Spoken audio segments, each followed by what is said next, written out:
ദേശീയപാതയിലെ ചാലക്കുടി പുഴപ്പാലം അറ്റകുറ്റപ്പണികൾക്കായി പൂർണ്ണമായും അടച്ചു. രാവിലെ ഏകദേശം 11 മണിയോടെ തൃശൂർ ഭാഗത്തേക്കുള്ള പാലം അറ്റകുറ്റപ്പണികൾക്കായി വീണ്ടും അടച്ചു. പാലത്തിന്റെ കാലപ്പഴക്കം വന്ന ബെയറിംഗ് മാറ്റാൻ 20 ദിവസത്തേക്കാണ് അടച്ചിരിക്കുന്നത്.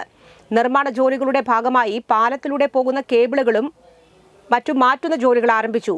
തൃശൂർ ഭാഗത്തേക്കുള്ള വാഹനങ്ങൾ പോകുന്ന പാലം അടച്ചതോടെ ദേശീയപാതയിൽ വലിയ ഗതാഗത കുരുക്ക് അനുഭവപ്പെടുന്നുണ്ട്. അടിപ്പാതകളുടെ മറ്റു നിർമ്മാണം മുരുങ്ങൂരിലും കൊരട്ടയിലും ചിറങ്ങരയിലും നടക്കുന്നതിനാൽ പലപ്പോഴും ഗതാഗത കുരുക്കാണ് അനുഭവപ്പെട്ടുകൊണ്ടിരിക്കുന്നത്.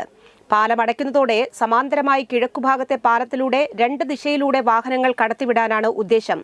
പാലത്തിന്റെ സ്പാനുകൾ വലിയ ജാക്കി വെച്ച് പൊക്കി പുതിയ ബെയറിംഗുകൾ ഘടിപ്പിക്കാനാണ് പദ്ധതി. ആകെയുള്ള 7 സ്പാനുകളിലായി 42 ബെയറിംഗുകൾ ഉണ്ട്. ദേശീയപാത നിർമ്മാണ കമ്പനിയായ ഗുരുവായൂർ ഇൻഫ്രാസ്ട്രക്ചറിനാണ് പാലത്തിന്റെയും അറ്റകുറ്റപ്പണിയുടെയും നിർമ്മാണ ചുമതല. കഴിഞ്ഞ ഏപ്രിൽ 18-ന് ഒരാഴ്ചക്കാലം പാലം അടച്ചിരുന്നു. 25 വർഷം മുൻപ് മാറ്റിസ്ഥാപിച്ച ബെയറിംഗിന് കാലപ്പഴക്കം മൂലം തേയ്മാനം സംഭവിച്ചതാണ് മാറ്റിസ്ഥാപിക്കുന്നത്. ജൂൺ മാസം സ്കൂൾ തുറക്കുന്നതിന് മുൻപായി പാലം തുറന്നുകൊടുക്കാൻ സാധിക്കുമെന്ന പ്രതീക്ഷയിലാണ്. മഴ പെയ്താലും നിർമ്മാണ ജോലികൾ കൃത്യമായി നടത്താൻ വേണ്ട ഏർപ്പാടുകൾ ചെയ്തിട്ടുണ്ടെന്ന് ബന്ധപ്പെട്ട അധികൃതർ പറഞ്ഞു. ഗതാഗത ക്രമീകരണത്തിനായി പോലീസിന്റെ നേതൃത്വത്തിൽ ട്രാഫിക് പോലീസിനെയും മറ്റു ഉദ്യോഗസ്ഥരെ നിയോഗിച്ചെങ്കിലും ഇരുഭാഗത്തേക്കും വാഹനങ്ങളുടെ നീണ്ട നിരയാണ്. ഗതാഗത കുരുക്കിന് പരിഹാരം കാണാൻ പോലീസ് പലയിടങ്ങളിലും വാഹനങ്ങൾ തിരിച്ചുവിടുന്നുണ്ട്.